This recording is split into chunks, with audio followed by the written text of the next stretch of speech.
ഇപ്പോൾ പലസ്തീനിൽ തന്നെ 10,000-കണക്കിന് പാവപ്പെട്ട പൈതമക്കളെ കൊല്ലുന്ന ആളെ ഒരു അന്താരാഷ്ട്ര കോടതിക്ക് പിടിച്ച് ശിക്ഷിക്കാൻ പറ്റും, എന്ത് ചെയ്യാൻ പറ്റും, ആളെ കൊല്ലാൻ പറ്റുമായിരിക്കും പരമാവധി. ജോസഫേട്ടനെ ഒരു മുഹമ്മദ് കാക്ക് മോളെ കെട്ടിച്ചു കൊടുക്കാം, തീവ്രവാദി എന്ന് ഞാൻ തന്നെ വിളിച്ച് പ്രസംഗിച്ചത്. അന്നത്തെ ഈ IS, അതായത് കാരണം ഈ IS-മായി ബന്ധപ്പെട്ട പ്രശ്നങ്ങളുണ്ടാകും. അപ്പോൾ മക്ക മുശ്രിക്കുകൾ തിരിച്ചു പോകേണ്ടി വന്നു. പിന്നെ ഈ ഗൂഢാലോചന നടത്തുന്ന സമയത്ത് അവരുമായി റസൂലുള്ളാഹി സ്വല്ലല്ലാഹു അലൈഹി വസല്ലം വളരെ വിട്ടുവീഴ്ചകൾ ചെയ്തു. മദീനയിലെ സ്വത്തിൻ്റെ കാർഷിക വിളയുടെ ഒരു ശതമാനം അവർക്ക് കൊടുക്കാമെന്ന് പറഞ്ഞു.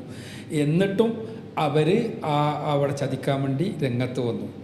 അങ്ങനെയാണ് പക്ഷേ അള്ളാഹുവിൻ്റെ അനുഗ്രഹത്താൽ അവർക്ക് പിന്നെ ചതിക്കാൻ കഴിഞ്ഞില്ല.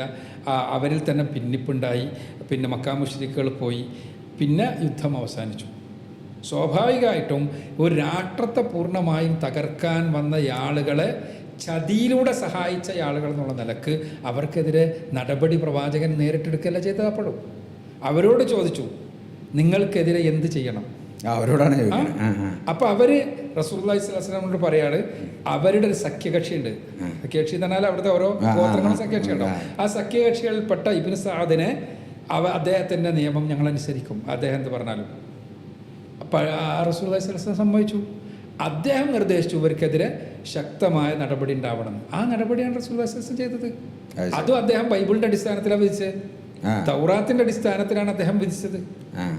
പിന്നെ അതാണ് തൗറാത്തിലുള്ള നിയമമാണ് അദ്ദേഹം നടപ്പാക്കിയത്. അപ്പോൾ അതെടുത്തിട്ടാണ് സത്യത്തിൽ ഇസ്ലാമിനെതിരെ വിമർശിക്കുന്നത്. സത്യത്തിൽ റസൂലുള്ളാഹി സ്വല്ലല്ലാഹു അലൈഹി വസല്ലം അവിടെ പൂർണ്ണമായും പ്രവാചകൻ കാരുണ്യവാനാണെന്ന് പറഞ്ഞാൽ അതിൻ്റെ അർത്ഥം, മാനവികമാണെന്ന് പറഞ്ഞാൽ അതിൻ്റെ അർത്ഥം പ്രവാചകൻ നല്ല ഭരണാധികാരി കൂടിയാണെന്നുള്ളതാണ്. നല്ല ഭരണാധികാരി എന്ന് പറഞ്ഞാൽ ഒരു നാടിനെ സംരക്ഷിക്കേണ്ട ആളുടെ ഉത്തരവാദിത്വമാണ്. ഞാൻ നല്ല കാരുണ്യവാനാണ്, ഞാൻ എൻ്റെ പിന്നെ എന്ന് പറഞ്ഞാൽ അതിൻ്റെ അർത്ഥം എൻ്റെ വീട്ടിൽ എൻ്റെ മക്കളെ കൊല്ലാൻ വേണ്ടി കടന്നു വരുന്ന ഒരു കള്ളനായിട്ട് ഞാൻ സൗഹൃദം പങ്കിട്ട് ഞാൻ കാരുണ്യത്തിൽ നിൽക്കുന്നല്ല. അയാളെ ഞാൻ പ്രതിരോധിക്കും. അയാളെ കൊല്ലാനാണ് വരണമെന്നുള്ള നിലക്ക് തന്നെ സ്വാഭാവികമായിട്ടും അയാൾക്കെതിരെ ചിലപ്പോൾ ഞാൻ ആയുധം ഉപയോഗിക്കും. അതെന്തിനാ? ആദ്യത്തിൻ്റെ ഉത്തരവാദിത്തം എൻ്റെ മക്കളാണ്, എൻ്റെ കുടുംബമാണ്. അവരെ സംരക്ഷിച്ചിട്ട് അയാളുടെ മനുഷ്യാവകാശങ്ങൾ പിന്നെ എനിക്ക് ഉണ്ടാവുള്ളൂ. ഇതേപോലെ തന്നെ പ്രവാചകൻ സല്ലല്ലാഹു അലൈഹി വസല്ലം മദീനയിലെ ഭരണാധികാരിയാണ്. ആ ഭരണ അധികാരി എന്നുള്ള നിലക്ക് പ്രവാചകന് ആ നാട്ടിലെ ആളുകളോടുള്ള ഉത്തരവാദിത്തമാണ് ഒന്നാമത്തേത്. ആ ഉത്തരവാദിത്തം നിർവഹിച്ചുകൊണ്ടേ മറ്റുള്ളവരോട് ചെയ്യാൻ പറ്റുള്ളൂ. അപ്പോൾ ആ നാടിനെ തകർക്കാൻ വന്ന ആളുകളോട് കർക്കശമായ നിലപാടെടുത്തു. അവിടെയും മാനവികതയാണ് റസൂലുള്ളാഹി സ്വല്ലല്ലാഹു അലൈഹി വസല്ലം ചെയ്തത് എന്നുള്ളതാണ് വസ്തുത. ഇനിയിപ്പോൾ നിലവിലുള്ള വേറൊരു പ്രശ്നം, ഖുർആൻ സർവ്വവേദങ്ങളെ അംഗീകരിക്കുന്നു എന്നുള്ള. ഇപ്പോൾ ഞാനിതിൻ്റെ തൊട്ട് മുമ്പ് മൗലവിനെ ചെയ്തിരുന്നു. അപ്പോൾ അദ്ദേഹം പറഞ്ഞൊരു സാധനം ഖുർആനിൽ തന്നെ ഉണ്ട്. എന്താ പറയുക, നമ്മുടെ തൗറാത്തും ഇഞ്ചീലും ഒക്കെ അനുസരിച്ച് വിധിക്കട്ടെ, അവരതനുസരിച്ച് ജീവിക്കട്ടെ, അവരെ എന്താ ഫലഹ്ക്കും അഹ്ലൽ ഇഞ്ചീലി എന്നൊക്കെ പറയുന്ന ആയത്തുകളുണ്ട്. അപ്പോൾ ആ ആയത്തുകളുടെ നമ്പറൊക്കെ നിങ്ങൾക്ക് തന്നെ അറിയാൻ മതി. നിങ്ങളതിന് മറുപടിയും പറഞ്ഞിട്ടുണ്ടല്ലോ. സൂറത്ത് ബക്കറ 62, മായിദ 69 പറയുന്നത്. എന്താണ് അതിനുള്ള മറുപടി? ഒന്നാമതായിട്ട് പിന്നെ വേദങ്ങൾ ബഹ്റ 62 മായിദ 69 പറയുന്ന വേദങ്ങളായിട്ട് ബന്ധപ്പെട്ടല്ല, മതങ്ങളായിട്ട് ബന്ധപ്പെട്ടാണ് അവർ പറഞ്ഞ സർവ്വ മത സത്യവാദത്തിനുള്ള തെളിവായിട്ട് പറയുന്നത്. വേദങ്ങളായിട്ട് ബന്ധപ്പെട്ട് സൂറത്ത് പിന്നെ മായിദയിലെ 44-ാമത്തെ ആയത്തുണ്ട്. ഇന്ന അൻസൽന തൗറാത്ത്, നാമാണ് തൗറാത്ത് അവതരിപ്പിച്ചത്. അതേപോലെ തന്നെ 46-ാമത്തെ ആയത്തുണ്ട്, വാത്തൈനാഹുൽ ഇഞ്ചീൽ, അദ്ദേഹത്തിന് നാം ഇഞ്ചീൽ അവതരിപ്പിച്ചു കൊടുത്തു. അപ്പോൾ ഈ ഇഞ്ചിയിലും തൗറാത്തും അതേപോലെ തന്നെ സബൂറും, ഖുർആനിൽ 2 തവണയാണ് സബൂറിനെ പറ്റി പറയുന്നത്. ഇതെല്ലാം ഖുർആൻ അംഗീകരിക്കുന്നതാണ്, ഒരു സംശയമില്ല. ഇപ്പോൾ ഇസ്ലാമിലെ വിശ്വാസ കാര്യങ്ങളിൽ തന്നെ 3-ാമത്തെ കാര്യം വേദഗ്രന്ഥങ്ങളിലുള്ള വിശ്വാസമാണ്, അല്ലേ? മലക്കുകളെയും വേദഗ്രന്ഥങ്ങളെയും വിശ്വസിക്കണം. വേദഗ്രന്ഥം എന്നല്ല പറഞ്ഞത്, വേദഗ്രന്ഥങ്ങൾ എന്നാണ്. അഥവാ നേരത്തെ ഞാൻ പറഞ്ഞ പോലെ ലോകത്തിൻ്റെ വ്യത്യസ്തങ്ങളായ ഭാഗങ്ങളിലേക്ക് നിയോഗിക്കപ്പെട്ട മുഴുവൻ പ്രവാചകന്മാരും പടച്ചവനാൽ നിയോഗിക്കപ്പെട്ട പ്രവാചകന്മാരാണ്. അവരെല്ലാം സത്യസന്ദേശം പഠിപ്പിച്ചവരാണെന്ന് വിശ്വസിക്കണം. അതിൻ്റെ അർത്ഥം ഏതെങ്കിലും ഒരാൾക്ക് തോന്നുകയാണ് ഇയാൾ പ്രവാചകനാണ്, അയാളെ മുഴുവനും അയാൾ പറഞ്ഞതെല്ലാം ശരിയാണെന്ന് മുസ്ലിങ്ങൾ അംഗീകരിക്കണം എന്നല്ല. മറിച്ച് അവിടെ എന്താണ്, പ്രവാചകൻ ചിലപ്പോൾ അയാളാകാം, നമുക്കറിയില്ല. ഞാൻ നേരത്തെ വേദവ്യാസനെ പറ്റി പറഞ്ഞില്ലേ, ആകാം, നമുക്കറിയില്ല. പക്ഷേ ഖുർആനിൽ പേരെടുത്ത് പറഞ്ഞ ആളുകൾ ആണ് എന്ന് നമുക്ക് ഉറപ്പുണ്ട്. ഇതേപോലെ തന്നെയാണ് വേദങ്ങളും. വേദങ്ങളെ സംബന്ധിച്ചിടത്തോളം ഖുർആൻ അടക്കം 4 വേദങ്ങളുടെ പേരാ പറഞ്ഞത്. അവ പടച്ചോൻ അവതരിപ്പിച്ച വേദഗ്രന്ഥങ്ങളാണെന്നുള്ള കാര്യത്തിൽ സംശയമൊന്നുമില്ല. അതല്ലാത്ത വേദങ്ങളൊക്കെ ഇപ്പോൾ സ്വഫി ഇബ്രാഹിം മൂസ, സൂഫി ഇബ്രാഹിമോ മൂസ എന്ന് പറയുന്നുണ്ട്. അത് ഇബ്രാഹിം നബിയുടെ വേദം ഏതാന്ന് നമുക്കറിയില്ല. അറിയില്ല. മൂസാ നബി, അതറിയില്ല. മൂസാ നബിന്റെ അറിയാം. അതന്നെ മൂസാ നബിക്ക് ഇതല്ലാത്ത ഏടുകളുണ്ട് എന്ന് പറഞ്ഞ പണ്ഡിതന്മാരുണ്ട്. അതേപോലെ തന്നെ യഹ്യാ നബിനെ പറ്റി പറയുമ്പോൾ യഹ്യാ നബിക്ക് കിതാബ് കൊടുത്തു എന്നുള്ള ഖുർആനിലെ പരാമർശമുണ്ട്. അത് വെച്ചിട്ട് യഹ്യാ നബിക്ക് കിതാബ് ഉണ്ട് എന്ന് പണ്ഡിതന്മാരിൽ ചിലർ പറഞ്ഞിട്ടുണ്ട്. ഇതിങ്ങനെ ഒരുപാട് ഗ്രന്ഥങ്ങൾ ഉണ്ടാകാം. പക്ഷെ ഇവിടെ പ്രശ്നം എന്താന്ന് വെച്ചാൽ ഖുർആൻ സത്യപ്പെടുത്തുന്ന തൗറാത്ത്, ആ തൗറാത്താണ് ഇന്ന് യഹൂദന്മാരുടെ കയ്യിലുള്ള ഗ്രന്ഥങ്ങൾ എന്ന വാദം അത് തെറ്റാണെന്നാണ് പറയുന്നത്. ആ തെറ്റാണെന്നാണ് ഞാൻ പറയുന്നത്. അപ്പോൾ അതിലെ മൗലവി ചോദിക്കുന്നുണ്ട്, ഇപ്പോൾ തൗറാത്ത് ഇഞ്ചിയിൽ തിരുത്താത്തത് നിങ്ങൾ കണ്ടുകണോ? തൗറാത്ത് തിരുത്താത്തത് ഞാൻ കണ്ടിട്ടുണ്ട്, മൗലവിക്കും കാണാൻ പറ്റും. ഇഞ്ചിയിൽ തിരുത്താത്തത് കണ്ടിട്ടില്ല. കാരണം തിരുത്താത്തത് കാണാൻ കഴിയില്ല, കാരണം ഇല്ല. അപ്പോൾ തിരുത്താത്തൊരു കാണാത്തൊരു സാധനം എങ്ങനെ പറയാൻ പറ്റും? എങ്ങനെ പറ്റുക? ഒരാള് ഖുർആനാണെന്ന് പറഞ്ഞിട്ടൊരു പുസ്തകം എഴുതി വിചാരിച്ചു. ട്രൂ കോപ്പി ഇവിടെ ഉണ്ടല്ലോ. കോപ്പി ഉണ്ട്. ഒരു പുസ്തകം എഴുതിയെന്ന് വിചാരിച്ചോ. ഞാൻ സെന്റിനെന്റൽ ഐലൻഡിലാണെന്ന് വിചാരിച്ചോ. അവിടെ പിന്നെ ഖുർആാനില്ല, ഒന്നുമില്ല. ഈ ഖുർആനാണെന്ന് ഞാൻ അംഗീകരിക്കോ? ഇല്ല. എന്തുകൊണ്ടാണത്? അപ്പോൾ എന്നോട് ചോദിക്കുകയാണ്, ഇത് ഞാൻ ഖുർആനാണെന്ന് അംഗീകരിക്കണില്ല എന്ന് പറയുമ്പോൾ, എന്നാൽ ശരിക്കുള്ള ഖുർആൻ നീ കൊണ്ടുവരാമെന്ന് പറഞ്ഞപ്പോൾ ആ ഒരു ദ്വീപിൻ്റെ സാഹചര്യത്തിലെങ്കിലും എനിക്ക് പെട്ടെന്ന് കൊണ്ടുവരാൻ പറ്റില്ല. ഇതേപോലെ സത്യത്തിൽ എന്താന്ന് വെച്ചാൽ തൗറാത്ത് ഞാൻ പറഞ്ഞല്ലോ, തൗറാത്ത് എന്ന് പറഞ്ഞാൽ എന്താണെന്ന് ആദ്യം മനസ്സിലാക്കണം. ഖുർആൻ തന്നെ പറഞ്ഞ തൗറാത്ത് എന്താ? ഇന്ന അൻസൽന തൗറാത്ത്. എന്താ? നാം അദ്ദേഹത്തിന് തൗറാത്ത് അവതരിപ്പിച്ചു. നാം ആണ് തൗറാത്ത് അവതരിപ്പിച്ചത്. അപ്പൊ മൂസാ നബിക്ക് അവതരിപ്പിച്ചു കൊടുത്ത വേദഗ്രന്ഥത്തിന്റെ പേരാണ് തൗറാത്ത്. ഇന്ന് ബൈബിളിലുള്ള അല്ലെങ്കിൽ യഹൂദന്മാർ തോറ എന്ന് വിളിക്കുന്ന 5 പുസ്തകങ്ങൾ, അതിൻ്റെ ഒരുപാട് ചരിത്രമുണ്ട്. അത് ഞാൻ എൻ്റെ പുസ്തകത്തിൽ പുതിയത് ഇറങ്ങിയ പുസ്തകത്തിൽ പറയുന്നുണ്ട് എന്താണ് അതിൻ്റെ ചരിത്രം. അത് വായിച്ചു നോക്കണം. ഞാൻ ഇതിപ്പോൾ എല്ലാം കൂടി ഇവിടെ പറയാൻ പറ്റില്ലല്ലോ. അപ്പോൾ ഇത് ഞാൻ പറയണത് എന്താണെന്ന് വെച്ചാൽ ഞാൻ വെറുതെ പറയണതല്ല. ഞാൻ പറഞ്ഞല്ലോ, ഹലേഗുവാൻ്റെ അടുത്ത് പോയി ആ തൗറാത്തിൻ്റെ യഥാർത്ഥത്തിലുള്ള ഹീബ്രുവിലുള്ള കോപ്പി കണ്ടു. അതിലെങ്ങനെയൊക്കെയാണ് ഉള്ളതെന്ന് മനസ്സിലാക്കിയിട്ട് തന്നെ ഞാൻ പറയണത്. അതിൽ തന്നെ യഹൂദന്മാർ പറയണത് 613 നിയമങ്ങളുണ്ട്. മിസ്വത്ത് എന്നാണ് അവർ പറയുക, മിസ്വത്ത്. ഈ 613 നിയമങ്ങൾ ഇപ്പോഴുള്ള ഈ 5 പുസ്തകങ്ങളിൽ ഇതാണ് മോശക്ക് കിതാബിൽ എഴുതി കൊടുത്തതെന്നാണ് അവരുടേതാണ് വിശ്വാസം. ഒരു ഫലകത്തിൽ എഴുതി കൊടുത്ത നിയമങ്ങൾ ഈ 613 നിയമങ്ങളാണ്. ഈ 613 നിയമങ്ങളായിരുന്നു തൗറാത്ത്. പക്ഷേ അത് പിന്നീട് നഷ്ടപ്പെട്ടു. അവിടെ മനസ്സിലാക്കുക, നഷ്ടപ്പെട്ടിട്ട് എസ്രാ പ്രവാചകന്റെ കാലഘട്ടത്തിൽ അദ്ദേഹം ആളുകളെ വിളിച്ചു കൂട്ടിയിട്ട് ഓർമ്മയിൽ നിന്ന് എടുത്ത് എഴുതിയതാണ് മൂസാ നബിന്റെ ചരിത്രവും അതോടൊപ്പം തന്നെ ഈ നിയമങ്ങളും കൂടി. അവിടെയാണ് ഉൽപ്പത്തി പുസ്തകം മുതൽക്ക് ആവർത്തന പുസ്തകം വരെയുള്ള ഇന്നുള്ള പഴയ നിയമത്തിലെ ആദ്യത്തെ 5 പുസ്തകങ്ങൾ അത് മൂസാ നബിക്ക് പടച്ചോൻ അവതരിപ്പിച്ചതല്ല. പിന്നെ മറിച്ച് എന്താണ്? എസ്രാ പുരോഹിതൻ ഓർമ്മയിൽ നിന്ന് എഴുതി ഉണ്ടാക്കിയതാണ്. അത് പുരോഹിതനാണ്. നമ്മൾ പ്രവാചകനായിട്ടാണ് പറയുന്നത്. കാരണം എന്താ വെച്ചാൽ ഉസൈർ നബി അലൈഹി സ്വലാം. അപ്പോൾ ഈ എസ്രാ പുരോഹിതൻ അവരുടെ വീക്ഷണത്തിൽ പ്രവാചകനാണെങ്കിൽ പിന്നെ അതിലൊരു പ്രശ്നമില്ല. പക്ഷേ പ്രവാചകനാണ് എന്നുള്ളത് പിന്നെ ഇസ്ലാമികമായി ഇതുണ്ട്. പക്ഷെ ചരിത്രത്തിൽ പറയണത് എന്താ വെച്ചാൽ അദ്ദേഹം ഓർമ്മയിൽ നിന്ന് എഴുതിയതാണെന്നാണ് ഞാൻ പറയണത്. അന്നത്തതല്ലാന്ന് ഞാൻ പറയുന്നതിൻ്റെ ചുരുക്കം. പിന്നെ അവിടെ പക്ഷെ അടുത്ത പ്രശ്നം എന്താണെന്ന് വെച്ചാൽ അവിടെ എന്താണെന്ന് വെച്ചാൽ പിന്നെ ഉൽപ്പത്തി എന്ന് പറഞ്ഞാൽ ആകാശഭൂമികളുടെ സൃഷ്ടി മുതൽക്ക് മൂസാ നബിന്റെ മരണം വരെയുള്ള ചരിത്രത്തിന്റെ നടുവിലാണ് ഇത് വരണത്. ഈ പാഠങ്ങൾ വരണത് ഈ ചരിത്രത്തിൽ അത് മുഴുവനുമാണ് ഇവർ പറയുന്ന തൗറാത്ത്. ഇവര് ജൂതന്മാരെന്ന് പറയുന്ന തോറ എന്ന് പറഞ്ഞ ഈ 5 പുസ്തകങ്ങളാണ്. ആ 5 പുസ്തകങ്ങൾ നിങ്ങൾ തന്നെ പരിശോധിക്കുക. മൂസാ നബിക്ക് അള്ളാഹ് അവതരിപ്പിച്ചാണെന്ന് പറഞ്ഞ പുസ്തകത്തിലുള്ള ഞാനൊരു വചനം വായിക്കാം. ആവർത്തന പുസ്തകത്തിലെ വചനം ഞാൻ വായിക്കുകയാണ് ഇപ്പോൾ. അങ്ങനെ മോവാബ് ദേശത്ത് വെച്ച് കർത്താവിൻ്റെ ദാസനായ മോശ മരിച്ചു. ആ മോശയുടെ ശവക്കുടി എന്നാൽ ഇന്ന് വരെയും ആർക്കും അറിയില്ല.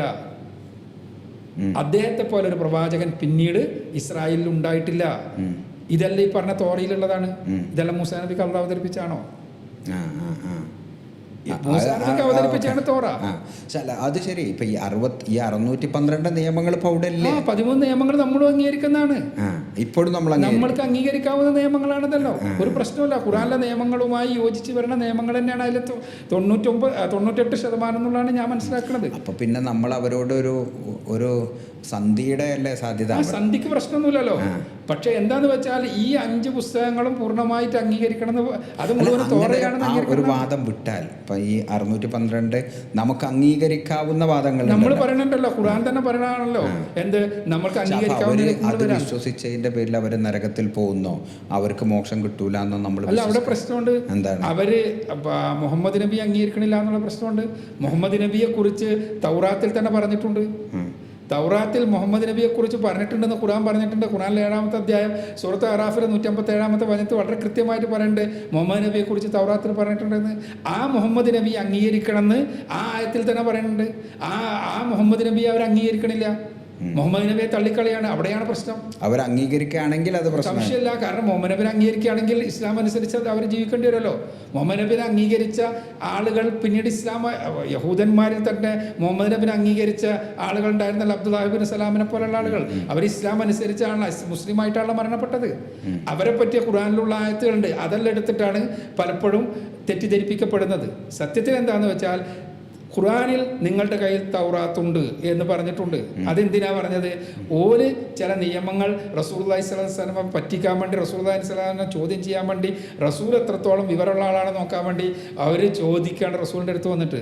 അപ്പോൾ റസൂലിനോട് പറയാണ്, നിങ്ങളുടെ അടുത്ത് തന്നെ തൗറാത്തുണ്ടല്ലോ, അതിലെ നിയമം നോക്കിയാൽ മതിയല്ലോ. അതെന്താ തൗറാത്ത്? ഞാനീ പറയുന്ന നിയമങ്ങൾ അതിലുണ്ട്. ഇപ്പോഴും നമ്മൾ പറയുന്നു ജൂതന്മാരത്ത് തൗറാത്തുണ്ട്, പക്ഷേ എല്ലാം ജൂതന്മാരത്തുള്ളത് എല്ലാം തൗറാത്താണെന്നല്ല അതിൻ്റെ അർത്ഥം. ആ പ്രത്യേകം ഇവരെ അഹ്ലു കിതാബായി കണക്കാക്കുന്നുണ്ട് ആണല്ലോ ഇപ്പോഴും.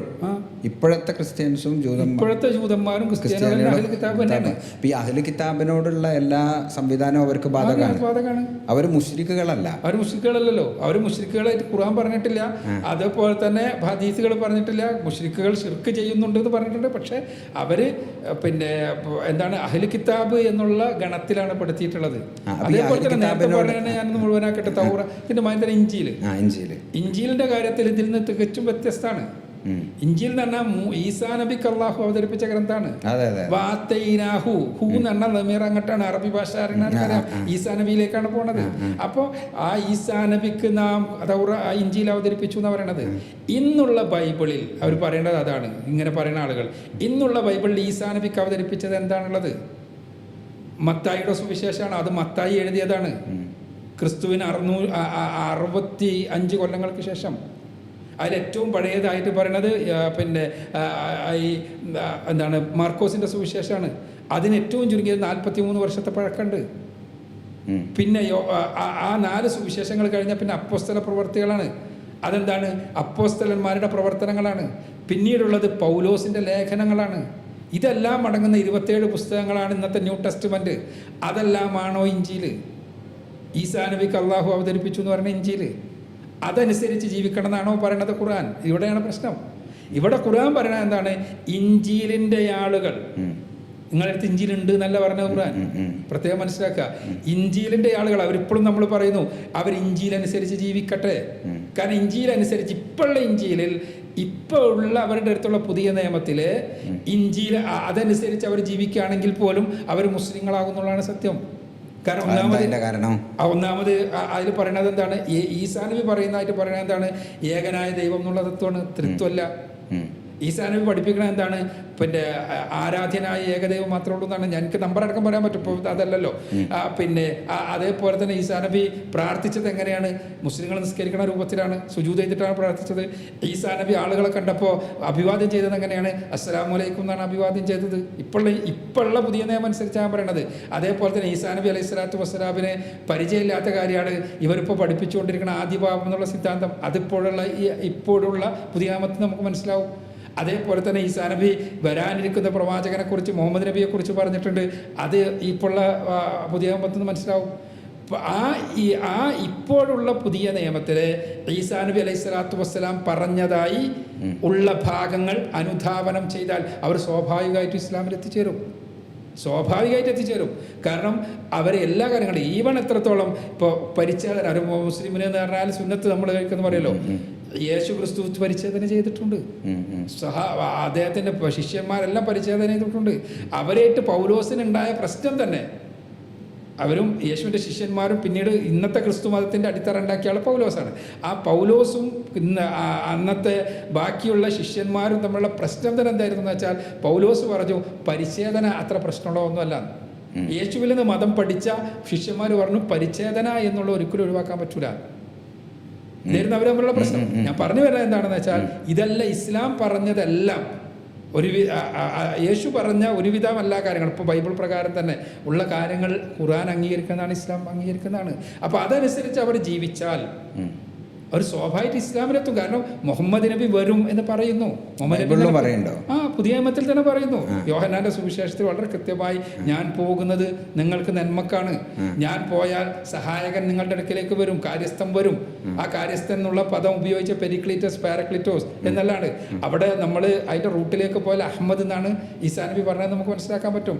അവൻ സകല സത്യത്തിലേക്കും നയിക്കും, അവൻ സകല സത്യത്തിലേക്ക് നയിക്കും. മുഹമ്മദ് നബി നയിച്ച സത്യത്തിലൂടെ പോകണമെന്നാണ് അതിലുള്ള ഉപദേശം. അതനുസരിച്ച് പോവുകയാണെങ്കിൽ എന്താണ്, അവർ സ്വാഭാവികമായിട്ട് ഇസ്ലാമിലെത്തും. അതാണ് നമ്മൾ പറയണത്. മുഹമ്മദ് തന്നെ പറഞ്ഞാൽ പോരായിരുന്നു. അങ്ങനെ അഹമ്മദ് എന്ന് റസൂലുള്ളാഹിന്റെ വേറെ പേരല്ലേ? അല്ല, അത് അങ്ങനെ തന്നെ പറഞ്ഞിട്ടുണ്ട്. അങ്ങനെ പറഞ്ഞു, പക്ഷെ ഇവര് ട്രാൻസ്ലേറ്റ് ചെയ്തു. മനസ്സിലായില്ലേ? അപ്പൊ അത് അരാമിക് ഭാഷയിലാണ്. ഈ അരാമിക് ബൈബിൾ ഇല്ലല്ലോ, ഉണ്ടോ? ഇപ്പോൾ ഇവര് ട്രാൻസ്ലേറ്റ് ചെയ്തുകൊണ്ട് ശരിക്കും ഒറിജിനൽ ഗ്രീക്കിലാണ്. അപ്പോൾ എന്താ വെച്ചാൽ യേശുവിന്റെ ഭാഷ ഏതായിരുന്നു ശരിക്കും? Aramaic Hebrew. അരാമിക് ഹീബ്രുവിൽ ആണ് ഈസാ നബി സംസാരിച്ചത്. അദ്ദേഹം പറഞ്ഞത് എന്താണെന്ന് വെച്ചാൽ അഹമ്മദ് എന്നാണ്. പക്ഷെ അവർ ഗ്രീക്കിലേക്ക് ട്രാൻസ്ലേറ്റ് ചെയ്തപ്പോൾ പാരക്ലിറ്റോസ് എന്നായി. അതിപ്പോൾ അരാമിക്കിലേക്ക് തിരിച്ചു പോയാൽ അഹമ്മദ് തന്നെ നമുക്ക് കിട്ടും. അഹമ്മദ് എന്ന് പറഞ്ഞാൽ ഖുർആനിൽ തന്നെ പറഞ്ഞ പേരാണ്. ഖുർആൻ 61-ാമത്തെ അധ്യായത്തിൽ 6-ാമത്തെ വചനത്തിൽ പറയുന്നത് അതും അത്ഭുതമാണ് കേട്ടോ. കാരണം എന്താ വെച്ചാൽ ഖുർആനിൽ പറഞ്ഞത് ഈസാ നബി പറഞ്ഞത് മുഹമ്മദ് എന്നാണെന്നല്ല, ഇസ്മുഹു അഹമ്മദ് എന്നാണ്. ഖുർആൻ പറയണത് ഈസാ നബി മുഹമ്മദ് നബിയെ കുറിച്ച് പറഞ്ഞത് അഹമ്മദ് എന്നാണെന്ന്. അതേ അഹമ്മദാണ് ബൈബിളിലുള്ളത്. പക്ഷേ പുതിയ ബൈബിളിലില്ല, ഗ്രീക്ക് ബൈബിളിലില്ല. കാരണം ഒരു പേര് ട്രാൻസ്ലേറ്റ് ചെയ്തു. പേര് ട്രാൻസ്ലേറ്റ് ചെയ്യാൻ പാടില്ലല്ലോ. ഇപ്പൊ പേര് ട്രാൻസ്ലേറ്റ് ചെയ്താൽ ഇപ്പൊ നിങ്ങൾ ഇന്നത്തെ എന്റെ പരിപാടിനെ പറ്റി നിങ്ങൾ പേര് ട്രാൻസ്ലേറ്റ് ചെയ്യാന്ന് വിചാരിച്ചോ, എമ്മും വലിയ അത് ശരിയല്ലല്ലോ. അപ്പൊ അത് അവർ ചെയ്തു. ആ ചെയ്തത് കൊണ്ടാണ് ഈ പ്രശ്നം ഉണ്ടായത്. ശരിക്കും അഹമ്മദ് എന്ന് തന്നെയാണ് ഈസാ നബി പറഞ്ഞത്. അപ്പോൾ ഞാൻ പറഞ്ഞു വരുന്നത് അതാണ്, അതനുസരിച്ച് ജീവിക്കുകയാണെങ്കിൽ ഒരു പ്രശ്നമില്ല, അവർ ഇസ്ലാമിലെത്തും. അതല്ലാതെ അതനുസരിച്ച് ജീവിക്കുകയാണെങ്കിൽ ബൈബിൾ അനുസരിച്ച് ജീവിക്കുന്നല്ല, അവർ ഇസ്ലാമിലെത്തും സ്വാഭാവികമായിട്ടും. അതാണ് നമ്മൾ പറയുന്നത്. അതേപോലെ തന്നെ തൗറാത്ത് അനുസരിച്ച് ഒരാൾ ശരിക്കും ജീവിക്കുകയാണെങ്കിൽ അയാൾ ഇസ്ലാമിലെത്തും. അതാണ് എത്തിയത്. അബ്ദുല്ലാഹിബിൻ സലാമിനെ പോലെയുള്ള മദീനയിലെ ഏറ്റവും വലിയ ജൂത പണ്ഡിതനായിരുന്നു അദ്ദേഹം. അദ്ദേഹം ഇസ്ലാമിലെത്തി. എങ്ങനെയാണ്? തൗറാത്ത് അനുസരിച്ച് അദ്ദേഹം പരിശോധിച്ചു. അതേപോലെ തന്നെ സൽമാനുൽ ഫാരിസി റളിയല്ലാഹു അൻഹു എങ്ങനെയാണ് ഇസ്ലാമിലെത്തിയത്? അദ്ദേഹത്തിന് തൗറാത്ത് അനുസരിച്ച്, ഇഞ്ചീൽ അനുസരിച്ച് ഉള്ള പറഞ്ഞു കൊടുത്ത പണ്ഡിതന്മാരുണ്ടായിരുന്നു. ആ പണ്ഡിതന്മാരുടെ പറഞ്ഞു കൊടുത്ത ലക്ഷണങ്ങൾ റസൂലുള്ളാഹി സ്വല്ലല്ലാഹു അലൈഹി വസല്ലം പൂർണ്ണമായിട്ട് വിരിഞ്ഞു നിൽക്കുന്ന അദ്ദേഹം കണ്ടു. അപ്പോൾ അദ്ദേഹം ഇസ്ലാം സ്വീകരിച്ചു. അപ്പോൾ അദ്ദേഹവുമായിട്ട് ബന്ധപ്പെട്ട് വന്ന് ഞങ്ങൾ നേരത്തെ ചോദിച്ചിട്ടുണ്ടല്ലോ. അപ്പോൾ ഞാനത് വന്നുകൊണ്ട് പറയാം. എന്താ വെച്ചാൽ സൂറത്തുൽ ബഖറയിൽ 62-ാമത്തെ വചനം, സൂറത്തുൽ മാഇദയിൽ 69-ാമത്തെ വചനം അവതരിപ്പിക്കപ്പെടുന്നത് അദ്ദേഹത്തിൻ്റെ ഒരു ചോദ്യത്തിനുള്ള ഉത്തരമായിട്ടാണ്. അതെന്താണ്? അദ്ദേഹം ചോദിക്കുകയാണ്, എനിക്ക് ഈ വഴി കാണിച്ചു തന്ന പണ്ഡിതന്മാരുണ്ട്, അവർ ക്രിസ്ത്യാനിയായിട്ട് അറിയപ്പെടുന്ന ആളുകളാണ്. നസ്രാണി എന്നാണ് പറയുന്നത്. നസ്രാണിയും തന്നെയും ഒരുപാട് വിശദീകരിക്കേണ്ടതാണ്. ഇന്നത്തെ ക്രിസ്ത്യൻസ് എന്ന് പറയുന്ന ആളുകളാണോ നസ്രാണികൾ എന്ന് വേറെ വിശദീകരിക്കേണ്ടതാണ്. ഒരുപാട് പോകും. ഞാൻ അതെല്ലാം നമ്മളെ വിഷയമാവും, ഞാൻ പോണില്ല. അപ്പോൾ ഞാൻ പറഞ്ഞതെന്താ വെച്ചാൽ അദ്ദേഹം പറഞ്ഞു, എനിക്ക് ഈ മതം വിശദീകരിച്ച് തന്ന എന്നെ ഇതിലേക്ക് വഴി കാണിച്ച നസ്രാണികളുണ്ട്, അവർ സ്വർഗത്ത് പോകുന്നു. റസൂലുള്ളാഹിന്റെ മറുപടിയിൽ ഇല്ല എന്ന് അദ്ദേഹത്തിന് തോന്നി. അങ്ങനെ നേരിട്ട് പറഞ്ഞതല്ല, തോന്നി. അതിൽ അദ്ദേഹത്തിന് പ്രയാസമായി. അപ്പോൾ ഇറങ്ങിയ അങ്ങനെയാണ് ഈ ആയത്തുകൾ ഇറങ്ങിയത്. ഈ ആയത്ത് ഇറങ്ങിയപ്പോൾ ആൾ പറയുന്നത് എന്താണ്? ഏത് വിഭാഗത്തിൽപ്പെട്ടവനാണെന്നല്ല, വളരെ കൃത്യമാണ് ആയത്ത്. മുസ്ലിങ്ങളിൽപ്പെട്ടവനോ അല്ലെങ്കിൽ ജൂതനിൽപ്പെട്ടവനോ അല്ലെങ്കിൽ ക്രിസ്ത്യാനിയിൽപ്പെട്ടവനോ അല്ലെങ്കിൽ പിന്നെ സാബീയങ്ങളിൽപ്പെട്ടവനോ ഒന്നുമല്ല. നിങ്ങൾക്ക് വിശ്വാസം ശരിയാണോ, നിങ്ങൾ സൽക്കർമ്മങ്ങൾ ചെയ്യുന്നുണ്ടോ എങ്കിൽ അവർക്ക് പേടിക്കേണ്ടതില്ല. അതെന്നെയാണ് പറയണത്. നമ്മളെ ഇസ്ലാമിൻ്റെ തത്വമാണത്, അടിസ്ഥാന തത്വമാണത്. ബാക്കിയുള്ള മതങ്ങളിൽ നിന്ന് ഇസ്ലാം വേറിട്ട് നിൽക്കുന്ന ഒരു തത്വം കൂടിയാണത്. എന്താ ഇസ്ലാം പറയണത്? എന്താ വെച്ചാൽ ഇപ്പോൾ യഹൂദ മതം പറയണത് എന്താണ്? ഇസ്രായേൽ തറവാട്ടിൽ ജനിക്കണം എങ്കിലാണ് അവർ രക്ഷിക്കപ്പെടുള്ളൂ. ക്രൈസ്തവ ദർശന പ്രകാരം എന്താണ്? പാപം ഏറ്റു പറഞ്ഞുകൊണ്ട് അവരിതായാൽ മതി. അവർ പാപം ഏറ്റു പറഞ്ഞിട്ട് യേശുവിൻ്റെ രക്തത്തിൽ വിശ്വസിക്കുകയാണ് വേണ്ടത്. ഇസ്ലാം പറയുന്നത് ഇതൊന്നുമല്ല. ഇസ്ലാം പറയുന്നത് നിങ്ങൾ വിശ്വാസം പെർഫെക്റ്റ് ആക്കുക, നിങ്ങളെ കർമ്മങ്ങളും പെർഫെക്റ്റ് ആക്കുക, എങ്കിലും നിങ്ങൾ ഏത് വിഭാഗത്തിൽ പെടുന്നു എന്നുള്ളതല്ല. വിശ്വാസം എന്ന് പറഞ്ഞാൽ അള്ളാഹുവിലുള്ള വിശ്വാസം, അള്ളാഹുവിലും പരലോകത്തിലുള്ള വിശ്വാസം. അത് വിശ്വാസം പെർഫെക്റ്റ് ആക്കണം, കറക്റ്റ് ആവണം. വിശ്വാസം ഏതെങ്കിലും ഒരു ദൈവം ഉണ്ട് എന്നുള്ള വിശ്വാസമല്ല, മറിച്ച് ആരാണോ യഥാർത്ഥത്തിലുള്ള ഈ പ്രപഞ്ചത്തിൻ്റെ സൃഷ്ടാവ് അവനിൽ വിശ്വസിക്കണം. ഏതാണോ യഥാർത്ഥത്തിലുള്ള മരണാനന്തര ജീവിതം അതിൽ വിശ്വസിക്കണം. അത് കിട്ടണമെങ്കിൽ ഇന്നത്തെ ഒരേ റിസോഴ്സ് ഉള്ളത് ഖുർആനും ഹദീസുമാണ്. അതാണ് നമ്മൾ പറയണത്. യഥാർത്ഥ വിശ്വാസം മനസ്സിലാക്കണമെങ്കിൽ, ആരാണ് പടച്ചവനെന്ന് ഉൾക്കൊള്ളാൻ പറ്റണമെങ്കിൽ, അങ്ങനെയാണ് പടച്ചവൻ ആരാധിക്കേണ്ടതെന്ന് മനസ്സിലാക്കാൻ പറ്റണമെങ്കിൽ, മനുഷ്യരുടെ കൈകടത്തലുകൾ നടന്നിട്ടില്ലാത്ത ഒരൊറ്റ സോഴ്സാണ് ഇപ്പോൾ ഉള്ളൂ, അത് ഖുർആനും ഹദീസുകളും. അതാണ് നമ്മൾ പറയുന്നത്. ഇപ്പം നേരത്തെ ചോദിച്ചാൽ തന്നെ ഈ അഹ്ലു കിതാബായിട്ടാണ് അപ്പം ഇവരെ മുശ്രിക്കുകളായിട്ട് കണക്കാക്കുന്നില്ല. റസൂലുള്ളാന്റെ ഫിഖ്ഹിൽ അവർ മുശ്രിക്കുകളല്ല അല്ല. അപ്പം അവർക്ക് ഈ കർമ്മശാസ്ത്രപരമായി അവരിപ്പോൾ ഒരു ഉദാഹരണത്തിന് കല്യാണം വിവാഹം ചെയ്യാം എന്ന് പറഞ്ഞാൽ നിക്കാഹ് നടത്താം. ഒരു ക്രിസ്ത്യൻ പെൺകുട്ടീനെ എനിക്ക് അപ്പം ഈ നിക്കാഹ് എങ്ങനെ നടക്കുക? പേരന്റ് വന്നിട്ട് നിക്കാഹ് നടക്കാതെ എൻ്റെ മകളെ കല്യാണം കഴിച്ചെന്ന് പറഞ്ഞാൽ മതി. ഇപ്പൊ ഒരു ജോസഫ് ഏട്ടനെ ഒരു മുഹമ്മദ് കാക്ക് മോളെ കെട്ടിച്ചു കൊടുക്കാം, അതിലൊരു പ്രശ്നമില്ല. അപ്പോൾ അത് ഇവിടെ നടക്കാത്തത് എന്തുകൊണ്ട്? നമ്മളെ നാട്ടിൽ വേണ്ടാത്തതുകൊണ്ട്, ആവശ്യമില്ലാത്തതുകൊണ്ട്. ആർക്ക് വേണ്ട? ഇപ്പം അങ്ങനെയൊക്കെ അല്ല, എന്താ വെച്ചാൽ അത് എന്ന് പറഞ്ഞാൽ ഇപ്പോൾ ഒരു ഇസ്ലാമിക സമൂഹത്തിൽ ഒരു അനിവാര്യമായ സാഹചര്യത്തിൽ ഉണ്ടാകുന്ന ഒരു വിധിയാണത്. ഇപ്പോൾ എപ്പോഴും ഒരു മുസ്ലിമിനെ സംബന്ധിച്ചിടത്തോളം റസൂലുള്ളാഹി സ്വല്ലല്ലാഹു അലൈഹി വസല്ലം പറഞ്ഞത് വിവാഹത്തിൽ പ്രാഥമികമായി പരിഗണിക്കപ്പെട്ട മതമാണെന്നാണ്. അത് ആ മതം സ്വഹാബികളില്ലായിരുന്നു കല്യാണം? സ്വഹാബിമാരിൽ ചിലർക്കുണ്ടായിരുന്നു എന്ന് ചില കൗലുകളുണ്ട്, ചില ഇതുകളുണ്ട്, ചില ചരിത്രങ്ങളുണ്ട്. ഹദീസുകളിൽ ഉണ്ടോയെന്ന് എനിക്കറിയില്ല, ചില ചരിത്ര ഗ്രന്ഥങ്ങളിൽ കാണുന്നുണ്ട്. അപ്പോൾ ഏതായിരുന്നാലും എന്താ വെച്ചാൽ പിന്നെ ഒരു ഇസ്ലാമിക സമൂഹത്തിൽ ആവശ്യമെങ്കിൽ അത് ചെയ്യാം. അത് എൻ്റെ അർത്ഥം എന്താണെന്ന് വെച്ചാൽ അവരെ പതിവ്രതകളാണെങ്കിൽ, അത് വളരെ കൃത്യമായിട്ടുള്ളൊരു കണ്ടീഷനാണ്. പതിവ്രതകളാണെങ്കിൽ അവർ പിന്നെ അത് ഞാൻ അങ്ങനെ തന്നെ പറയാൻ കാരണം എന്താ വെച്ചാൽ വിവാഹത്തിന് മുമ്പ് തന്നെ എങ്ങനെയോ ബന്ധപ്പെട്ട് അതിൽ പിന്നെ ഗർഭിണിയായി എന്നിട്ട് ചെയ്യേണ്ടി വന്നു. ഇതല്ല ഇസ്ലാം പറഞ്ഞത്, അതല്ല. അത് ചെയ്യണോ മുസ്ലിമിനോടും പറ്റില്ല. എല്ലാവർക്കും ബാധകമായിട്ടുള്ള. അപ്പോൾ ഫിഖ്ഹിൽ അങ്ങനത്തെ നിയമങ്ങളിൽ ശരിക്കും പറഞ്ഞാൽ അതേപോലെ തന്നെ അവരർത്ഥത് ഭക്ഷിക്കാം, പിന്നെ ഇതാണെന്ന് മാത്രമേ ഉള്ളൂ. അവർ ബിസ്മി അല്ലാണെന്നുണ്ടോ? ബിസ്മി അല്ലാണെന്നില്ല, ബിസ്മി സ്വാഭാവികമായിട്ട് ചെല്ലൂലല്ലോ. അപ്പോൾ അവരർത്ഥം കഴിക്കാം. അപ്പോൾ ഈ മുശ്രിക്ക് എന്ന് പറഞ്ഞാൽ അപ്പോൾ പിന്നെ ആരാ? സ്വയം തന്നെ ഞങ്ങൾ ദൈവത്തിൽ പങ്കുചേർക്കുന്നു എന്ന് സ്വയം പ്രഖ്യാപിക്കുന്ന ആളുകളാണ്. അപ്പോൾ ഹിന്ദു മതത്തിൽ തന്നെ ഈ ഏകത്വത്തിൽ വിശ്വസിക്കുന്ന ആളുകളില്ലേ? അപ്പോൾ ഈ ക്രിസ്ത്യാനികളെ അർത്ഥത നിന്ന അവരായിട്ട് വിവാഹബന്ധമാവാം. പിന്നെന്താണ് ഇവർക്ക് മറ്റ് എക്സെപ്ഷൻസ്? അത് തന്നെ ഉള്ളൂ, അത്രേ ഉള്ളൂ. ഞാൻ മനസ്സിലാക്കുന്നത്. പിന്നെ അതിലൊരു എക്സ്പേർട്ട് അല്ല കേട്ടോ, ഫിഖിൽ ഞാൻ എക്സ്പേർട്ട് അല്ല, ഞാൻ മനസ്സിലാക്കിയൊരു സാധനം പറഞ്ഞു. ഇനിയിപ്പോൾ നമ്മൾ ഇന്ത്യൻ കോണ്ടെക്സ്റ്റ്, ഇപ്പോൾ ഇന്ത്യയിൽ ഇപ്പോൾ നിങ്ങൾ ഈ പറഞ്ഞു നേരത്തെ ഒരു ചോദ്യമല്ലോ, എന്ത് ഒരു പ്രവാചകൻ വരാത്ത ഒരു സമൂഹവും ഇല്ല. ഇന്ത്യക്കും മൊസപ്പൊട്ടോമിയക്കൊക്കെ വലിയ ചരിത്രപരമായ ഒരു ഇതുണ്ട്. അതിൽ ഇപ്പോൾ എനിക്ക് മനസ്സിലാകുന്നത് ഈ ഈജിപ്ഷ്യൻ മേഖലയിലുള്ള ഒരുപാട് പ്രവാചകന്മാരെ കുറിച്ചും അവരുടെ ചരിത്രവും ഖുർആൻ പറയുന്നുമുണ്ട്. അപ്പോൾ ഇവർ വേദക്കാരായിക്കൂടെ? അവിടെ വിഷയം എന്താ വെച്ചാൽ, ഒന്ന് പിന്നെ ഭാരതത്തിലേക്ക് പ്രവാചകന്മാർ വന്നിട്ടുണ്ടോ എന്നുള്ള ചോദ്യത്തിനുള്ള ഉത്തരം ഉണ്ടാകാം എന്ന് തന്നെയാണ്. ഉണ്ടാവണം തന്നെ. കാരണം എന്താ വെച്ചാൽ നിങ്ങൾ നേരത്തെ പറഞ്ഞ ഹദീസ് അല്ല, ശരിക്കും ആയത്താണ്. ഉമ്മത്തിനില്ല ഖലാഫിഹാദിരുന്നാണ്. അഥവാ ഒരൊറ്റ സമുദായവും കഴിഞ്ഞു പോയിട്ടില്ല ഒരു ദൈവദൂതൻ്റെ, ഒരു മുന്നറിയിപ്പുകാരൻ്റെ നിയോഗമുണ്ടായിട്ടല്ലാതെ. അപ്പോൾ ഭാരതത്തിലേക്ക് പ്രവാചകന്മാർ വന്നിട്ടുണ്ടാവണം തീർച്ചയായും. ഇത്ര വലിയ ഒരു ദീർഘമായ സംസ്കാരം നിലനിൽക്കുന്ന ഒരു നാടെന്നുള്ള നിലക്ക് ആ പ്രവാചകന്മാരുടെ ആശയങ്ങൾ ഇന്നത്തെ വേദങ്ങളിലുണ്ടോ എന്ന് അന്വേഷിച്ചുകൊണ്ടുള്ള ഒരു പഠനം തന്നെ എൻ്റെ ഉണ്ട്. ഒരു 10-25 കൊല്ലം മുമ്പ് ഹൈന്ദവത ധർമ്മവും ദർശനവും എന്നിട്ട് ഞാൻ പുസ്തകം എഴുതിയിട്ടുണ്ട്. ആ പുസ്തകത്തിൻ്റെ മാറ്റർ അതാണ്. ആ പ്രവാചകന്മാരുടെ ഇപ്പോൾ കൂടെ ഇസ്ലാം പറയുന്ന തൗഹീദ്, ആഖിറത്ത്, റിസാലത്ത്, ഇത് മൂന്നാണ്. ഒന്ന് ഏകദൈവ വിശ്വാസം, രണ്ടാമത്തെ ആഖിറത്ത് എന്ന് പറഞ്ഞാൽ പരലോക വിശ്വാസം, അതേപോലെ തന്നെ റിസാലത്ത് എന്ന് പറഞ്ഞാൽ ദൈവദൂതന്മാരിലുള്ള വിശ്വാസം. ഇത് ഭാരതീയ ഗ്രന്ഥങ്ങളിൽ എത്രത്തോളം ഉണ്ട് എന്നുള്ളൊരു പഠനമാണത്. അത് തീർച്ചയായും പിന്നെ ഭാരതത്തിൽ വന്നിട്ടുണ്ടാകണം എന്ന് തന്നെയാണ് ഞാൻ പറഞ്ഞല്ലോ നേരത്തെ. വേദവ്യാസനെ പോലുള്ള ആളുകൾ പ്രവാചകന്മാരായിരിക്കാനാണ് സാധ്യത എന്ന് ഞാൻ മനസ്സിലാക്കുന്നത്. ആ മനസ്സിലാക്കൽ പക്ഷേ എന്തല്ല, ഇസ്ലാമിക ഫിഖ്ഹുമായി ബന്ധപ്പെട്ടൊരു വിഷയം വരുമ്പോൾ നേരത്തെ വേദക്കാർ എന്ന് പറയുമ്പോൾ അത് കൃത്യമായി ഡിഫൈൻ ചെയ്യപ്പെട്ടതാണ്. ആ വേദങ്ങൾ ഏതാണെന്ന് അറിയാം, കാരണം ഖുർആനിൽ പറഞ്ഞിട്ടുള്ളതാണ്.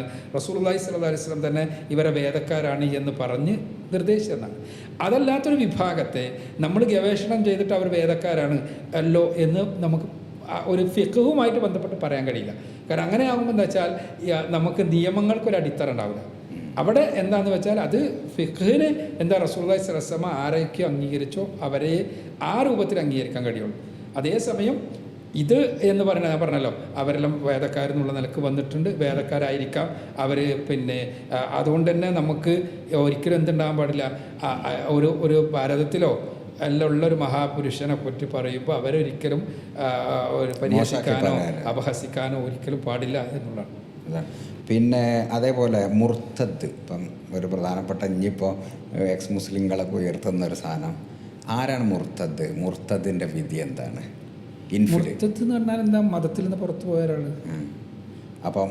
ഇപ്പം എക്സ് മുസ്ലിംസൊക്കെ അങ്ങനെ ആയിരിക്കില്ലേ? അപ്പം അതിൽ അവരുടെ മതപരമായ വിധി എന്താ? മതപരമായ വിധി എന്താണ്? അവരവരുടെ ജീവിതം അനുസരിച്ച് ജീവിക്കുക. അവരെ കൊല്ലണം എന്നൊക്കെ ഉണ്ട് എന്നൊക്കെ പറഞ്ഞത് അതിനെ കുറിച്ചല്ല. എന്നിട്ട് ഇവരെ ആരെയും കൊല്ലപ്പെടണില്ലല്ലോ. കൊല്ലപ്പെടാ എന്തുകൊണ്ടാണ്? ഞങ്ങളെ കൊല്ലണം എന്നാണ് ഇവർ പറയണത് എന്ന് പറഞ്ഞിട്ട് ഇവിടെ ജീവിക്കുന്ന ആൾക്കാർ മുസ്ലിങ്ങളെ നടുവിലാണ് ജീവിക്കണത്. കൊല്ലപ്പെടുന്നില്ല. പിന്നെന്താണത്? ഇസ്ലാമിക ചരിത്രത്തിൽ നിങ്ങൾ ഇപ്പോൾ 14 നൂറ്റാണ്ടായല്ലോ, എത്ര മുർത്തദുകൾ കൊല്ലപ്പെട്ടിട്ടുണ്ട് അറിയില്ല. എത്ര ആളുകൾ ഇസ്ലാം ചെയ്ത് വിട്ടുപോയിട്ടുണ്ട്. അത് എന്താണെന്നറിയോ? ഞാൻ നേരത്തെ പറഞ്ഞ ഫിഖ്ഹില്ലേ, ശരിക്കും പറഞ്ഞാൽ ഒരു ഇസ്ലാമിക രാഷ്ട്ര സംവിധാനം നിലനിൽക്കുന്ന ഒരു രാജ്യത്ത് ഉള്ള ചില നിയമങ്ങളുണ്ടാവും. ആ നിയമങ്ങളെ രാഷ്ട്ര സംവിധാനവുമായി കൂടി ബന്ധപ്പെടുത്തി മനസ്സിലാക്കണം. വളരെ വിശദീകരിച്ച് പറയേണ്ടതാണ്. എന്താന്ന് വെച്ചാൽ ഇസ്ലാമിക രാഷ്ട്രത്തിൽ ഒരു മുസ്ലിം എന്ന് പറഞ്ഞാൽ അയാൾ എന്താണ്? അയാളൊരു സൈന്യത്തിലെ അംഗം കൂടിയാണ്. ഇസ്ലാമിക രാഷ്ട്രത്തിലെ സൈന്യത്തിലെ അംഗമാണ്. ആ അംഗമായിട്ടുള്ള ഒരാൾ, അയാൾക്ക് സൈന്യത്തിൻ്റെ എല്ലാ രഹസ്യങ്ങളും എല്ലാ കാര്യങ്ങളും ഓപ്പണാണ്. അങ്ങനെയുള്ള ഒരാൾ, അങ്ങനെയുള്ള ഇപ്പൊ ഇസ്ലാമിക രാഷ്ട്രത്തിലെ ഒരു മുസ്ലിം എന്ന് പറഞ്ഞാൽ ദിമ്മിയാണ്. ശരിക്കും മനസ്സിലാക്കാം, ദിമ്മിയാണ്. ദിമ്മിക്ക് എന്താണ്? മുസ്ലിമിനുള്ള എല്ലാ അവകാശങ്ങളുള്ള ഒരാളാണ്. ജിസിയ കൊടുക്കണം. മുസ്ലിം സക്കാത്തും കൊടുക്കണ്ടേ? ജിസിയ കൊടുക്കണം എന്ന് പറഞ്ഞാൽ മുസ്ലിം ഇസ്ലാമിക രാഷ്ട്രം അയാളെ സംരക്ഷിക്കുന്നതിനുള്ള നികുതി മാത്രമാണ് ജിസിയ. ഇസ്ലാമിക രാഷ്ട്രം അയാൾക്ക് എല്ലാ സംരക്ഷണം കൊടുക്കുന്നു. അയാൾ എന്ത് വേണ്ട? യുദ്ധത്തിൽ പോകണ്ട, അയാൾ രാജ്യത്തൊന്നും ചെയ്യണ്ട. മുസ്ലിം പോകണം, യുദ്ധത്തിന് പോകണം, യുദ്ധത്തിന് നിർബന്ധമാണ്, അവൻ ചെയ്യണം. അത് ആർക്കും വേണ്ടി കൂടിയാണ്? ഇവനക്കും കൂടിയാണ്. ഈ രാജ്യത്ത് ഒരു രാജ്യത്തിൻ്റെ സംരക്ഷണത്തിനാണല്ലോ ഒരു യുദ്ധം. അപ്പോൾ ആ യുദ്ധത്തിൽ പങ്കെടുക്കേണ്ടതില്ല ഒരു അമുസ്ലിം. അവനാണ് എന്ത്? ജിസിയ കൊടുക്കുന്നത്. അയാളാണ് ദിമ്മി. അയാൾക്ക് എന്തുണ്ട്? മതപരമായ എല്ലാ അവകാശങ്ങളും ഉണ്ട്. അയാളുടെ മതം അനുസരിച്ച് ജീവിക്കാം, അയാളുടെ മതപരമായ എല്ലാ കാര്യങ്ങളും ചെയ്യാം, അതിലൊന്നും യാതൊരു കുഴപ്പമില്ല. ഇങ്ങനെ ജീവിക്കുന്ന ഒരു സമൂഹത്തിൽ ഒരാൾ ഒരു ദിവസം ഞാൻ മുസ്ലിമാണെന്ന് പറഞ്ഞിട്ട് രംഗത്ത് വരുന്നു. അയാൾ മുസ്ലിമാണെന്ന് പറഞ്ഞ് രംഗത്ത് വരുന്നതോടുകൂടി എന്താ അയാൾക്ക് ഇന്നലെ വരെ ഇല്ലാത്തൊരു സ്റ്റാറ്റസ് അവിടെ വന്നു. എന്താ സ്റ്റാറ്റസ്? അയാൾ ഇസ്ലാമിക രാഷ്ട്രത്തിലെ സൈന്യത്തിലെ അംഗം കൂടിയാണ്. അയാളിപ്പോൾ സൈന്യത്തിലെ അംഗം കൂടിയാണ്. ഇങ്ങനെ സൈന്യത്തിലെ അംഗമായി എല്ലാം ആയി കുറച്ച് കാലം കഴിഞ്ഞിട്ട് അയാൾ പറയാണ് ഞാൻ ഇവിടുന്ന് പോവുകയാണ്. അവിടെ ഒരു പ്രശ്നമുണ്ട്. അവിടെയാണ് ഇസ്ലാമിലെ മുർത്തദിൻ്റെ വിധി വരുന്നത്. അവിടെ എന്താണ്? അയാളെ രാജ്യദ്രോഹിയായിട്ടാണ് ഇസ്ലാം കാണുന്നത്, അതല്ലാതെ മതത്തിൽ നിന്ന് പോയി എന്നുള്ളതല്ല. ഇപ്പോൾ ഞാനൊരു ഉദാഹരണം പറഞ്ഞാൽ, ഇപ്പോൾ ഇന്ത്യയിൽ ഇപ്പോൾ പുതിയ നിയമങ്ങളനുസരിച്ച് പല സ്ഥലത്തുനിന്നും ആളുകൾക്ക് വരാമല്ലോ. ഇന്ത്യയിൽ ഇപ്പോൾ പാകിസ്ഥാൻ എന്നുള്ള ഒരാൾ വന്നു ഇവിടെ പിന്നെ ഇവിടുത്തെ പൗരത്വം എടുത്തു, കുറച്ച് കാലമായി അയാൾ ഇവിടുത്തെ ആർമിൻ്റെ എക്സാമെല്ലാം എഴുതി ജയിച്ചു, അങ്ങനെ വന്ന് അങ്ങനെ ഇവിടുത്തെ ഒരു അഡ്മിറലായി എന്ന് വിചാരിച്ചു. ഇങ്ങനെ നിൽക്കുന്ന സമയത്ത് ഇന്ത്യയും പാകിസ്ഥാനായിട്ടുള്ള യുദ്ധം പറഞ്ഞു. അയാൾ ഉടനെ തന്നെ പറയുകയാണ്, ഇല്ല ഞാനിനി ഇവിടെ ഇല്ല, ഞാൻ പാകിസ്ഥാനിക്ക് പോകണം, എനിക്ക് ഇവിടുത്തെ മെമ്പർഷിപ്പും വേണ്ട, ഒന്നും വേണ്ടത്. അയാൾ എങ്ങനെ നമ്മൾ കാണുക? രാജ്യദ്രോഹിയാണ്. ഇതേ അവസ്ഥയാണ് ഞാൻ നേരത്തെ പറഞ്ഞ സംഭവം. ആ ഒരു അവസ്ഥയിലാണ് ഒരു ഇസ്ലാമിക രാഷ്ട്രം മുർത്തദിനെ കൊല്ലേണ്ടതുണ്ടെന്നുള്ള നിയമം വരുന്നത്. അതല്ലാതെ ഒരു നിയമമല്ലാതെ അതൊരു രാഷ്ട്ര സംവിധാനത്തിൻ്റെ സംരക്ഷണയുമായി സുരക്ഷിതത്വവുമായി ബന്ധപ്പെട്ട നിയമമാണ്. അതല്ലാതെ ലോകത്തുള്ള ഇസ്ലാമിൽ നിന്ന് പോയ ആൾക്കാരെ മുഖം കൊല്ലണമെന്നോ അങ്ങനെ കൊല്ലുന്ന ഒരു സമ്പ്രദായം ഉണ്ടായിരുന്നെങ്കിൽ ഇവിടെ ആരെങ്കിലും ഉണ്ടാവും ബാക്കി? അതിനെ എതിർത്തോലൊക്കെ കൊല്ലപ്പെടും. എതിർത്തവരെല്ലാം കൊല്ലപ്പെടൂലേ? അങ്ങനെ ഉണ്ടോ ഇവിടെ ആരെങ്കിലും? ഇപ്പോൾ ഇസ്ലാമിൽ നിന്ന് പോയ ആരെങ്കിലും ഇവിടെ നിന്ന് കൊല്ലപ്പെട്ടിരണോ? നിങ്ങൾ നോക്ക്, ഇവിടെ കൊല്ലപ്പെട്ട ഇപ്പോൾ കേരളത്തിൻ്റെ സാഹചര്യത്തിൽ പോലും നിങ്ങൾ എടുത്താൽ കൊല്ലപ്പെട്ടത് ആരാ? ഇസ്ലാമിലേക്ക് വന്ന ആൾക്കാരാണ്. ഇസ്ലാമിൽ നിന്ന് പോയവരല്ല, ഇസ്ലാമിലേക്ക് വന്ന ആളുകളാണ്. ഇപ്പോൾ ഒരുപാട് ആളുകൾ അങ്ങനെ കൊല്ലപ്പെട്ടിട്ടുണ്ടല്ലോ. ഇപ്പോൾ നമുക്ക് തന്നെ അറിയണ ഫൈസലുണ്ട്, അതേപോലെ തന്നെ യാസറുണ്ട്, ചിരിതക്കുട്ടി ഉണ്ട്, ഇങ്ങനെ ഒരുപാട് ആളുകളുണ്ട് കൊല്ലപ്പെട്ടത് നേർക്ക് നേരെ ഇസ്ലാം സ്വീകരിച്ചിട്ട്. ഇസ്ലാമിൽ നിന്ന് പോയിട്ട് കൊല്ലപ്പെട്ട എത്ര ആളുണ്ട് കേരളത്തിൽ? ജബ്ബാർ മാഷൊക്കെ ഇവിടെ സുഖമായിട്ട് ജീവിക്കണില്ലേ? മലപ്പുറത്ത് എല്ലാവരും ജീവിക്കുന്നു. അങ്ങനെ ഒരു പ്രശ്നം ഇസ്ലാമിൽ നിന്ന് അങ്ങനെ പോയത് മാത്രമല്ല, മറ്റൊരു മതത്തിലേക്ക് പോയിട്ട് പോലും ആരും കൊല്ലപ്പെട്ടിട്ടില്ല. മറ്റൊരു മതത്തിലേക്ക് പോയത് എത്രയോ ആളുകളില്ലേ?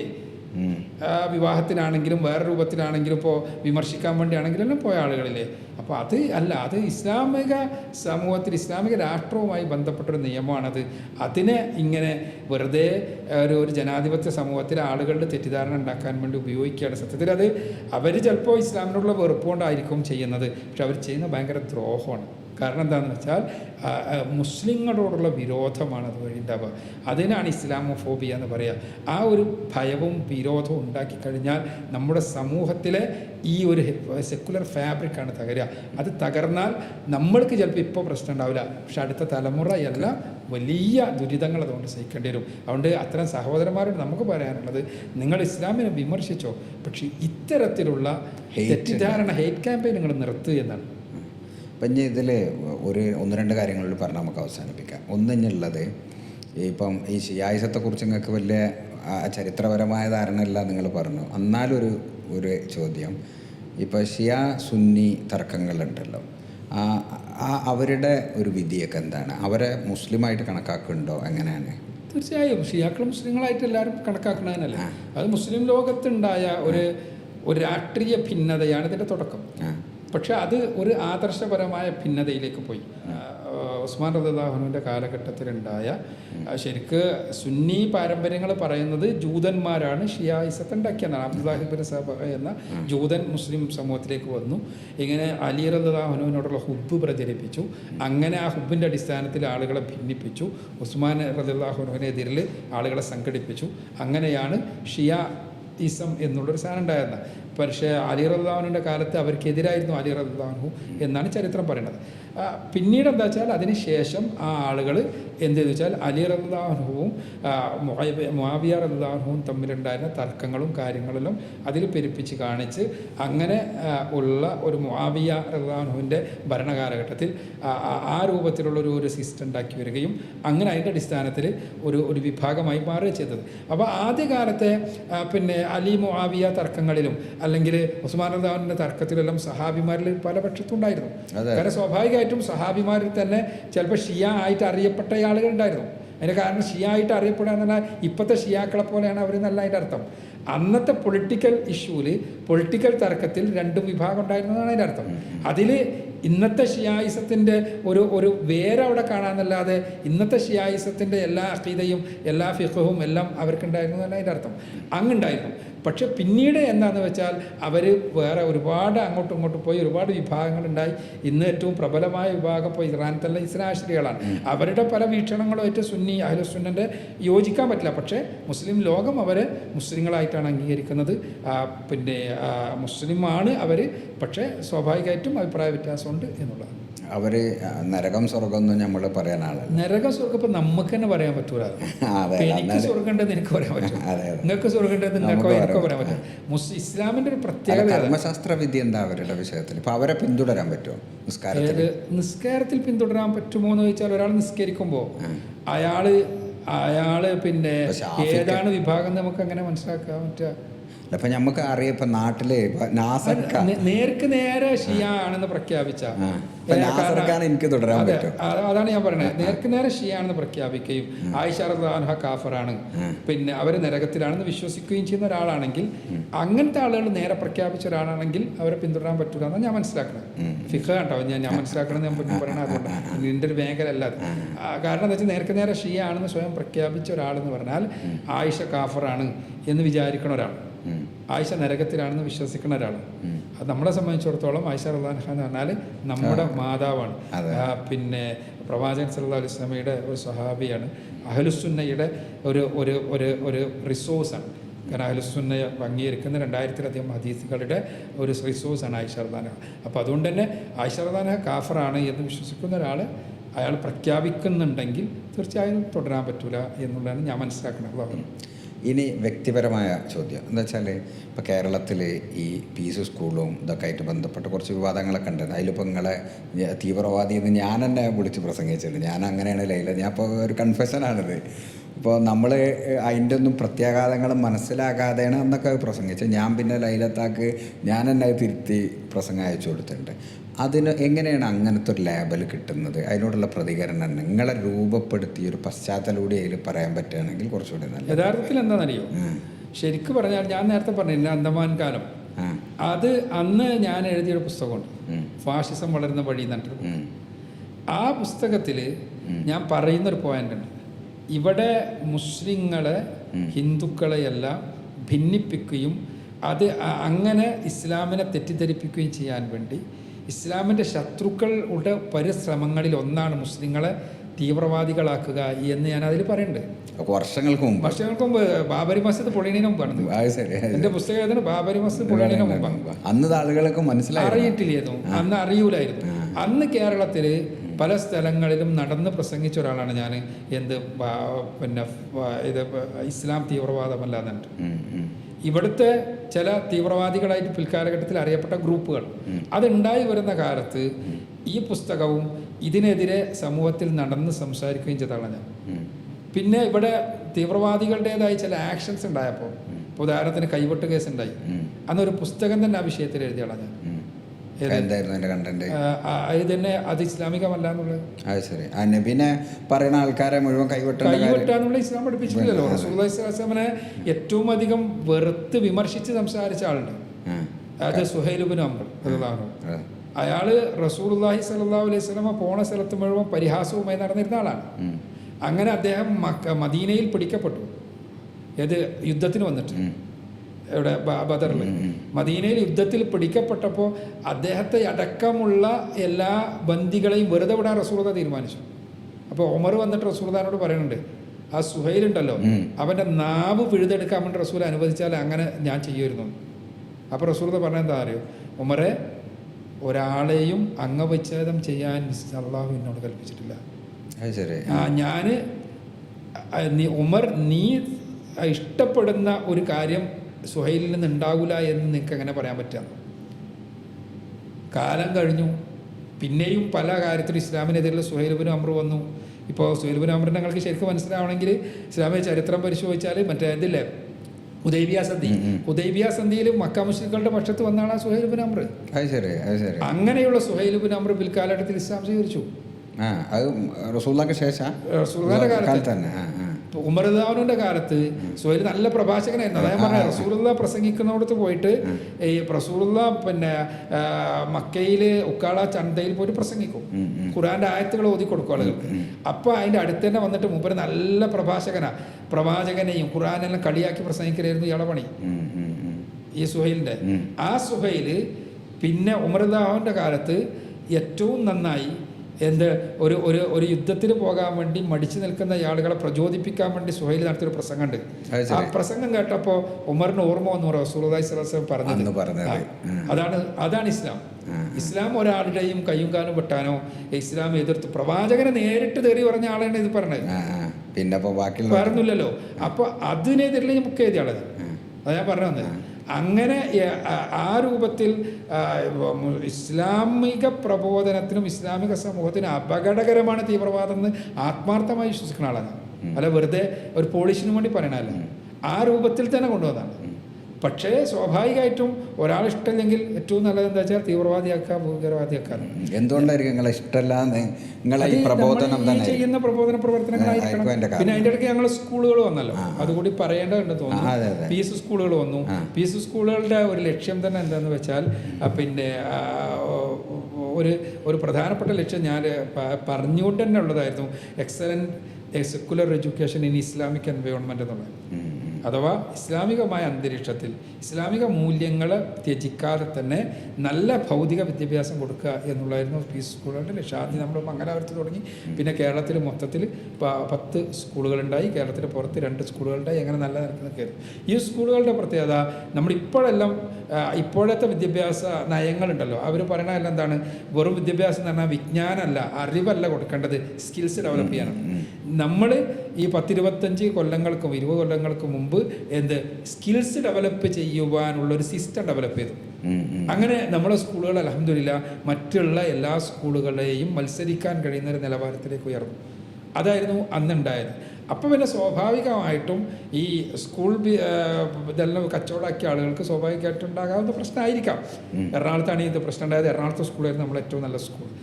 അപ്പോൾ എറണാകുളത്ത് ആ സ്കൂളിനെതിരിലാണ് പ്രശ്നം ഉണ്ടായത്. പിന്നെ അതിൻ്റെ ഇടയ്ക്ക് സ്വാഭാവികമായിട്ടും അതെ, സ്വാഭാവികമായിട്ടും എന്താ വെച്ചാൽ അന്നത്തെ ഈ IS അതായത് കാരണം ഈ IS-ഉമായി ബന്ധപ്പെട്ട് പ്രശ്നങ്ങൾ ഉണ്ടായല്ലോ ഇവിടെ.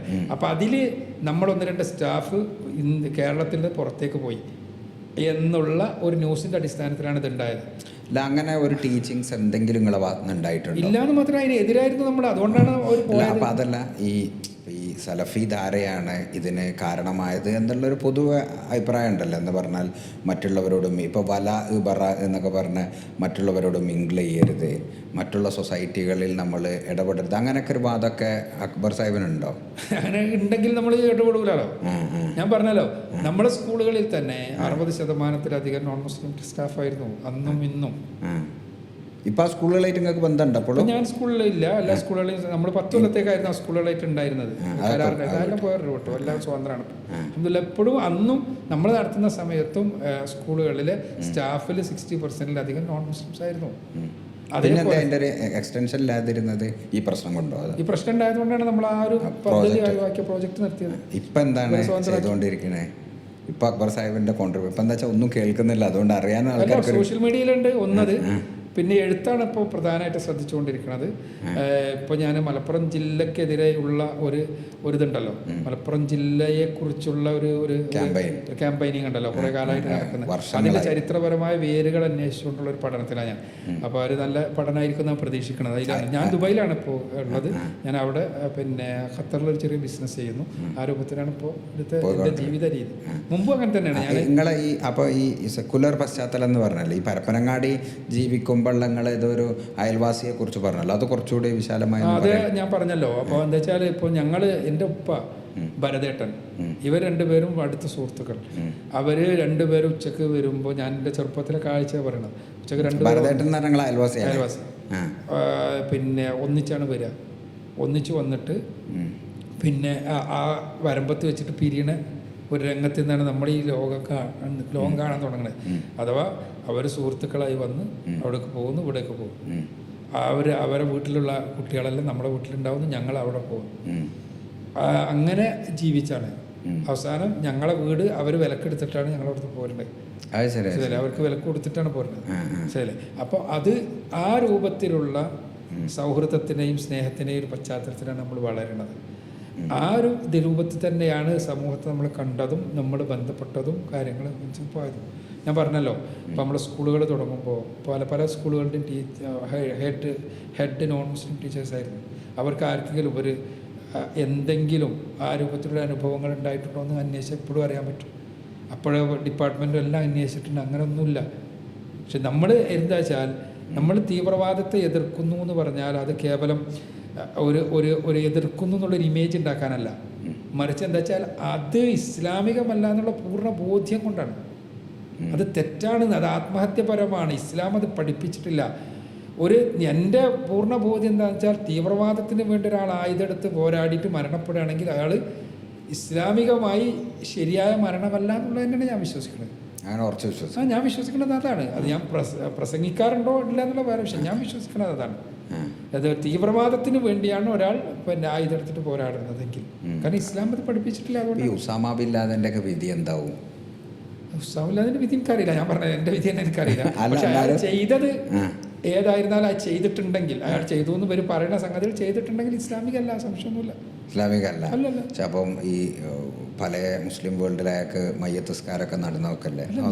അതിപ്പോ മുനാഫിഖിന്റെ അതുപോലും മയ്യത്തസ്കരിക്കണം എന്നല്ല വിധി.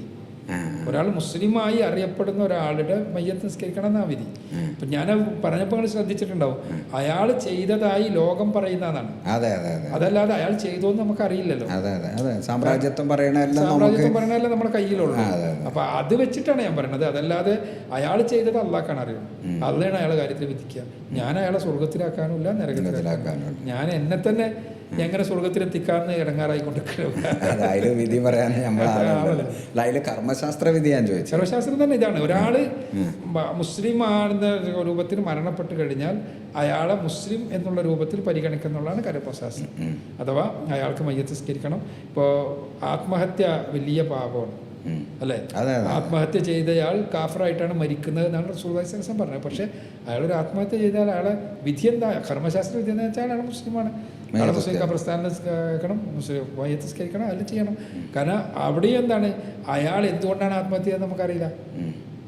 അയാൾ ചിലപ്പോൾ അയാളുടെ ഡിപ്രഷൻ കൊണ്ടാണെങ്കിലോ രോഗം കൊണ്ടാണെങ്കിലോ മാനസിക പ്രശ്നം കൊണ്ടാണെങ്കിലോ നമുക്കറിയില്ല. ചിലപ്പോൾ നമ്മളെക്കാളും നേരത്തെ ചിലപ്പോൾ സ്വർഗത്തിൽ പോകാനായിരിക്കും അയാൾ പിന്നെ എങ്ങനെ നമ്മൾ നരകത്തിലേക്ക് വിട്ടുക. അപ്പോൾ അതുകൊണ്ട് തന്നെ ആരെയും നരകത്തിലേക്കും സ്വർഗത്തിലേക്കും വിധിക്കാൻ നമുക്ക് കഴിയില്ല, ശരിയല്ല. അത് റസൂലുള്ളാഹി സ്വല്ലല്ലാഹു അലൈഹി വസല്ലം 10 പേരെ പറ്റി പറഞ്ഞിട്ടുണ്ട്, ഇന്ന ആൾ സ്വർഗത്തിലാണ്, ഇന്ന സ്വർഗത്തിലാണ്. പിന്നെ അഷ്റത്തുൽ മുബശ്ശിരീൻ എന്നാണ് ഇസ്ലാമിക സാഹിത്യത്തിൽ അയാൾ അവരെ കുറിച്ചല്ലാതെ മറ്റൊരാളെ പറ്റിയും സ്വർഗത്തിലെന്നോ നരകത്തിലെന്നോ പറയാൻ നമുക്ക് കഴിയില്ല.